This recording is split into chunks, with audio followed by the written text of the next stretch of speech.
What's going on, Tamers? It's your boy Varni, and today I'm coming at y'all with a special video where I go over all the decks that I want to play for the BT-15 Exceed Apocalypse format. Now, those of you who watch True Champion Steven, this is a video that he's done. He's one of my favorite Digimon content creators, and I figured this is something that I liked watching, and I might as well take a crack at trying to do one myself. Now, the one thing that I do like about this is it's not a deck profile. We're not going in depth on anything. It's just a deck overview, just going over, why I want to play the deck, what I like about the deck, some of the strats, and just some general thoughts going into the meta. And then it allows me to have a platform later on if I do decide to make a deck profile so that you can see where I started and then where I end up with that deck profile. Now, before we jump in, there is 3 things that I want to remind y'all about. Number 1, by the time this video premieres, it is a Friday, and that means it is time for a Friday night live featuring the boys of DGU hosting a Tamers Battle League at 7 p.m. over on Twitch. So don't miss out. You can find us at DigiGuard United. Number 2, we do have our 500 subscriber giveaway going on right now. So if you watch this video right here, you can get details on how to enter and what those prizes are. And the last thing is that we do have a channel membership with some special perks, one of which being that you'll get access to member exclusive videos, as well as early access to any videos that we might post, and VIP access to being a live studio audience member during the recording of our podcast. And there's also a lot more than that. You can check out all those perks in the description down below. Let's hop over to it now. So starting off, we've got our Leviamon deck list. Now, these deck lists are all post BT-15 ban lists, so post March 1st restrictions. I don't play the one of Anubis because I'm just trying out things right now. The idea of this deck is pretty much just set up your trash with Leviamon X or a Biting Crush and a Leviamon so that you can pop that out early. But generally, you're trying to turbo Leviamon X because Leviamon X's ability allows you to Digivolve on a Digimon with the X antibody option card in their Digivolution cards without paying the cost. So that means the combo here is basically get up into Warocedramon, get an X antibody underneath, whether it's proto form or the regular X antibody. You swing, your opponent plays level 4 lore from their trash, suspended, no on plays activate. You can then switch the target into that if you want. You do activate this effect that all of their Digimon get a blanket on deletion, lose a memory. This allows you to proc Leviamon X from trash, which you'll Digivolve on top of that Warocedramon. So if they play a level 4, you'll want to redirect into it because Leviamon X only pops a tamer if they have as many or more total Digimon tamers than you, and it will always pop a level 3, 5, and 7. So if they play out a level 4, you'll redirect. If they play out a level 3, you don't redirect. Either way, something is getting deleted, and this pops out with Sec +2 at a monstrous 14k on a level 6. So sometimes just being able to swing once with this and say to your opponent, deal with it next turn. If they don't deal with it, it might just be game next turn. This card is a monster. I absolutely love it. I do love Leviamon by itself is already great. Leviamon X is just insane. There's a lot of combos that this deck is capable of doing. The biggest problem that this deck has is trash setup. So you see we run the one of Gururu X here. I would run the Gabu package, Gururu package if it wasn't hit. What I run instead is 4 Dober X because the significance is that X anti-proto only allows you to place it under if you Digivolve.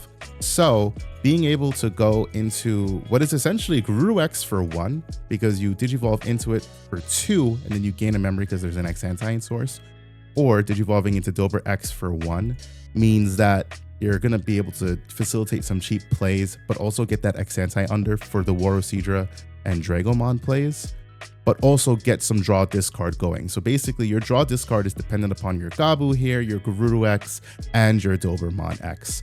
Now, of course, we do play the Gesomon and the Octomons because it is important to be able to Gesomon, fill up your opponent's trash with Digimon, and Octomon, also fill up your opponent's trash. If you play the token on their side, you swing over it. But more importantly, play a Digimon on their side so that you can proc either the Leviamon X or the Biting Crush or something of the sort. We do have the one of Creepymon because the Creepymon just allows us to play out a Digimon if your opponent has 2 or more. So sometimes this is really nice to just be able to get out a Dragomon procs, then the Leviamon X or something of the sort. It's a nice combo piece. This could just as easily be an Anubismon. This is kind of where I'm at on Leviamon right now. I find that draw trash is the most important thing to get going for this deck. That's why we play the 4 of Syakomon as well. This card is just insane. If your opponent has like 4 Digimon in play, you draw 4, trash 1. So just really cool. I still have a lot of work to do on this and figure out where I want to be on it, but I'm very excited to be playing Leviamon, and I can't wait to hit March 1st and then take this deck and see what it is capable of. Now, the next deck we have is our Yellow Vaccine Kentaurismon deck. I do love Yellow Vaccine, like regular Yellow Vaccine, but what I'm really excited for is my Yellow Vaccine Horsepower deck. I did make a deck profile on this. I know I didn't make a combo video on it. I actually did. It was scuffed and I had to do editing and then I just didn't get to it. This is the improved version of it. I'm still playing around with a lot of this. This deck is very finicky for me. Because it is definitely one of my favorite decks. I absolutely love Kentaurismon. I love that Richard Sampson lets you warp your Kutamons into a Kentaurus, get a -7 and an unsuspend on it. It's just such a cool combo, being able to go straight from 3 into 6. So you see, that's why we're a little bit light here, or not a little bit, we're a bit light. We only run 7 champions. Gaudamon's the most important one here because it has the effect to play when it's trashed from stack. But Repamon's also equally important because you can get a Digi-Evolution cost reduction. So the early game combo is to go, doesn't matter what it is, whether it's Kuda, Sala, or Bushy. Well, hopefully it's not Bushy. You want to save Bushy for your late game. But any one of your rookies, then you go into Repa. You take a swing Repa, trash a security, Digivolve into Chittingmon for 1, unsuspend. You can take another swing, and then you get 2 checks. You trash 2 security. So that just took away 4 total security. So then if you go into Mitamamon, that puts you at the level 6. You know, they get sec -2. They can't active. Well, not that that's the Venusmon, sorry. They can't basically swing because it's sec -2. And then you do have barrier, which is important. Anjouwomon Ace is so clutch for this deck. It's basically the old Dynasmon. If y'all remember the old Dynasmon, when a card is removed from your security stack, you have 3 or fewer, recover 1. That's just so beautiful. She is just a prime removal target because she's an ace and she's 4 cost. So it's unfortunate, but she is really good and you play her because she is such a godsend for the deck. We've got the one Kazuchimon for that emergency recovery button on trying to get back up your security after you trash a ton. Now, the reason I've been trying to make this version of the deck work is because Revelation of Light is such a cracked card in a way. Comboing this with Kentaurismon, you get to put this on top of your security. Kentaurismon trashes this, you get to -12. You get to delete a Mega without even swinging over it. And considering that you're going to have a Kutamon under it, you're going to do a whole -14. Especially if you're doing the warp and there's 6 or fewer. It's -7 here, -2 here, and -5 from Revelation. So that's a -14 off of Revelation. The -5 is actually a whole board neg. The security effect, or the main effect, is kind of like whatever. We don't care about that. What we do care about is just being able to put this into security. It does help sometimes. That's why I play 3 Kari Kamiya named Tamers. We play 1 of this. I tried playing 3, don't like it. I wish this played out as security on trash, but it doesn't. So we do play 2 of this, which is still such a great tamer. Now I know some of you might be wondering, well, play Rise Gray. Tried it. I don't have enough luck seeing like tamers in time of seeing the Rise Gray to be able to play them out. So I just don't want to be focused on trying to optimize Rise Gray, play a tamer. And I'd rather not. I also don't tend to have 3 tamers out at once more often than not, to be honest. I really just take like the chip swings early, especially with barrier and having the jamming off the Repa and Chirin. And then late game, it's literally just warp from Kuda into Kentaurus and take my double swing. Like that's straight up what it is. So we run a 5 split, 3-2 split. There we go. Words are hard.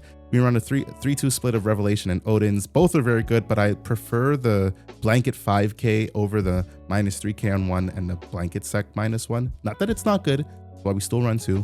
I'm very heavy on physical and mem boost in here because for some reason I find that it's just hard to see pieces at time, specifically Kentaurismon. Like I could really just go games and like not see Kentaurismon at all, which is very weird. So we're running a full set of physical trainings and the mem boost. I'm hoping that helps me speed up and see what I need to see when I need to see it. When this deck wants to be aggro, it can damn well be aggro. The one problem I've had is I'm not able to close games out. So we are most definitely putting in the 1 Bushy Agumon for game, which is also why I run the 3 memory boost. Now it doesn't really matter if you're going to have the Tai and Kari in play because you're going to gain memory. So between TK, Tai, Kari, Richard Sampson, you're going to have enough memory probably to drop this down and swing for game. But it's in there because I have had situations where I needed just that 1 rush for game. I couldn't get up into a Mitamamon and we needed it. So that's that. That's my Yellow Vaccine Kentaurismon Horse Shenanigan list. Our next deck is my pet project. This is my straight pet project. I absolutely love this deck right now. It is Marvin's Machines is what it was called in stream chat the other day. This deck is just predicated on just playing machines and doing machine things. I didn't realize that Heavy Leomon is a machine level 6, which is just so insanely good.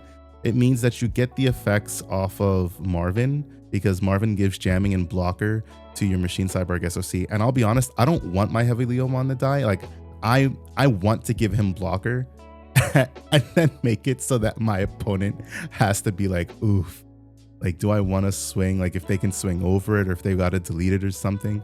So it's just such an oppressive level 6 on Digivolve and on deletion. You get the D-Digivolve 1 and then a bottom deck 6k lower. And then it either has a bottom deck 4k or an unsuspend with fortitude. It's so... This with Final Zubagon Punch for 16k, sec +1. You notice we do run the Sunarizamon and we do run the starter deck Metal Greymon. So like if you're God stacking, this is in the ideal world. If you're God stacking, you got Sunariza, Metal Grey, and then you play Final Zubagon Punch on this Heavy Leomon. You're going to swing for 1, 2, 3, 4 checks on suspend at 16k, which is kind of insane. You obviously, you know, I've never had all of that happen at the same time, but I've most definitely had 3 checks. I had the Sunariza, I had the Final Zubagon, and then the Heavy Leo.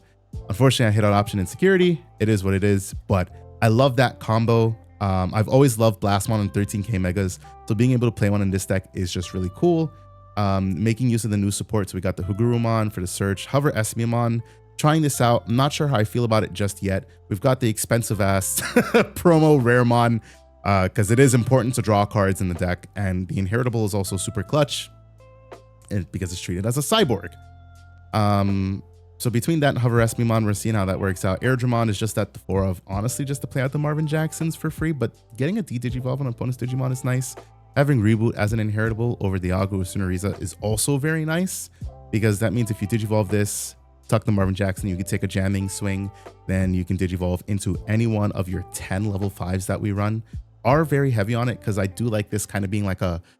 That's why we only run 4 Heavy Leos. It's a little bit more of like an ultimate, I guess, ultimate rush in a way, like Machine Dramon without being Machine Dramon. This Mega Dramon, I just find it so good. If you have SOC Tamer in its Digi-Evolution cards, you get to delete a play cost 3 or lower Digimon or Tamer is insane. The when attacking to D-Digivolve one of your opponent's Digimon is insane.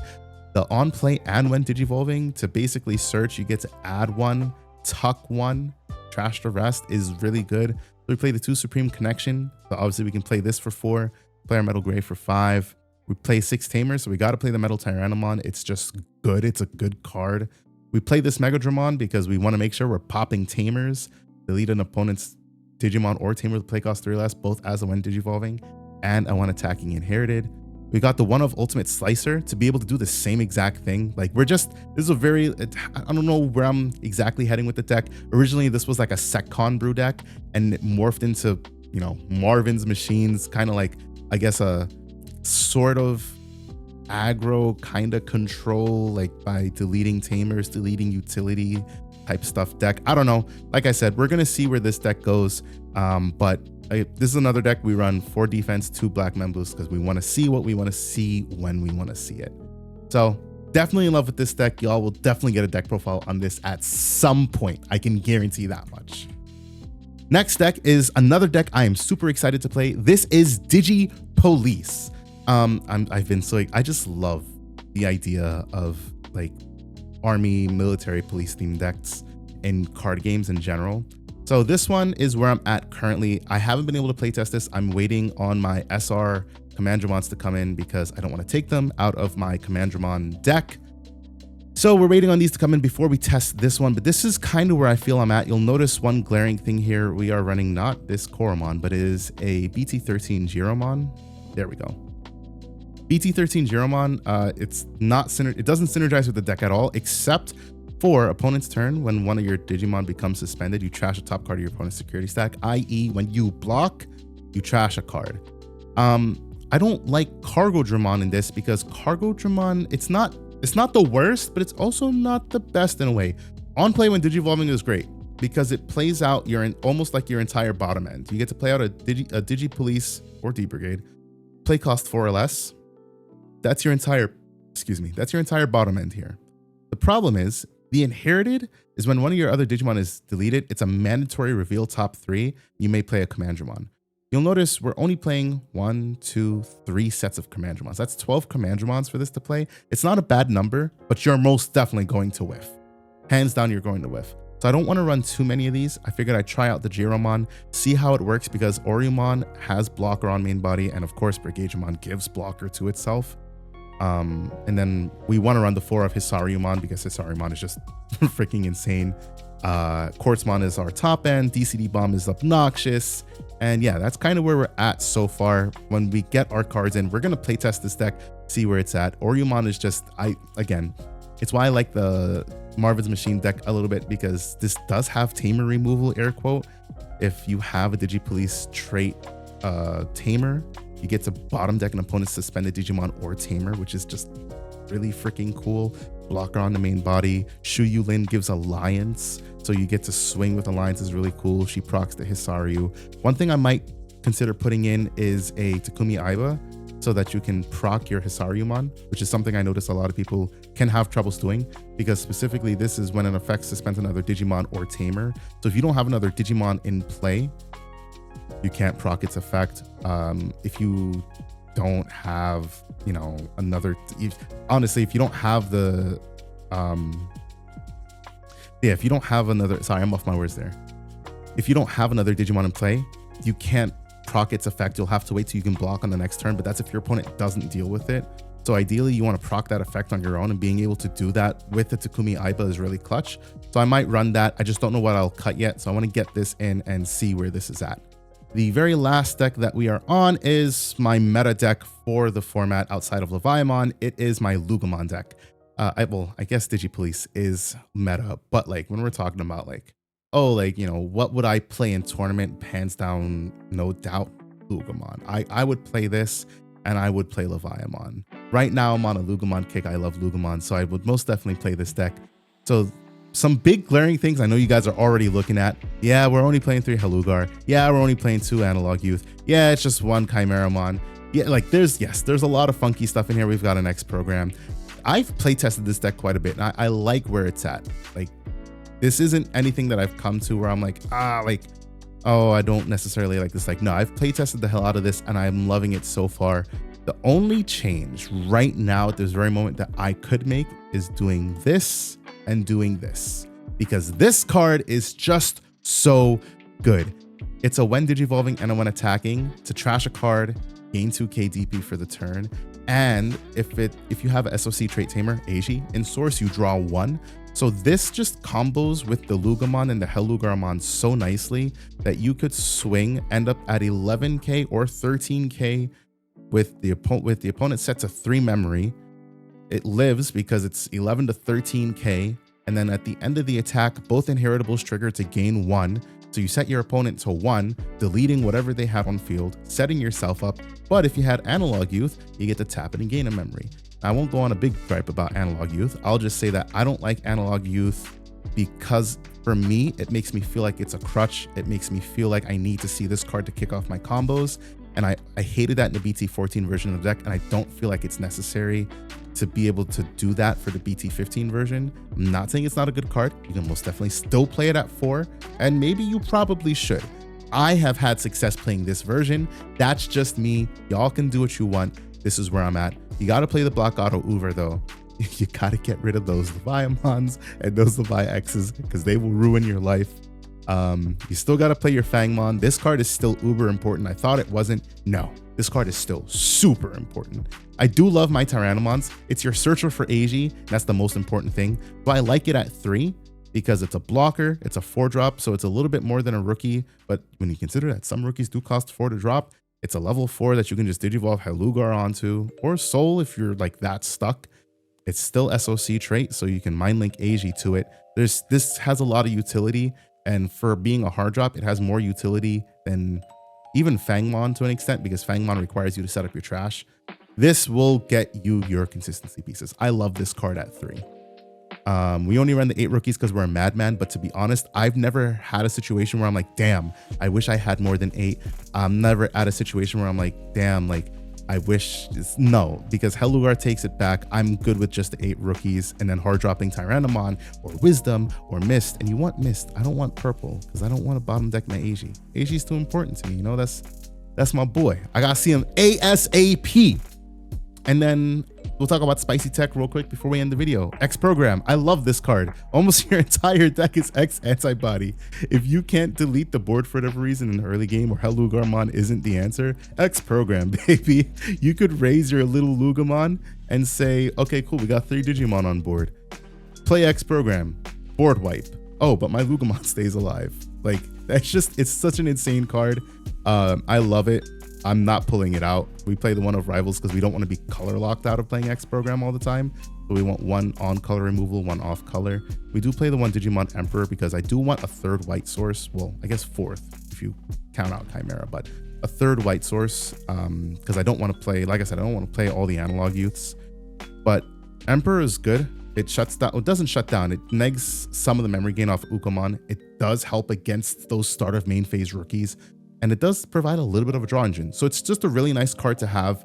I've never had an instance where I hated having it, and it actually helps out a lot. And sometimes the only space you have to play this card is by cutting an analog youth. And I'll be honest, another reason I'm playing only 2 analog youth is because I only have 2 alternate or analog youth, and I'm not paying for a 3rd or a 4th one.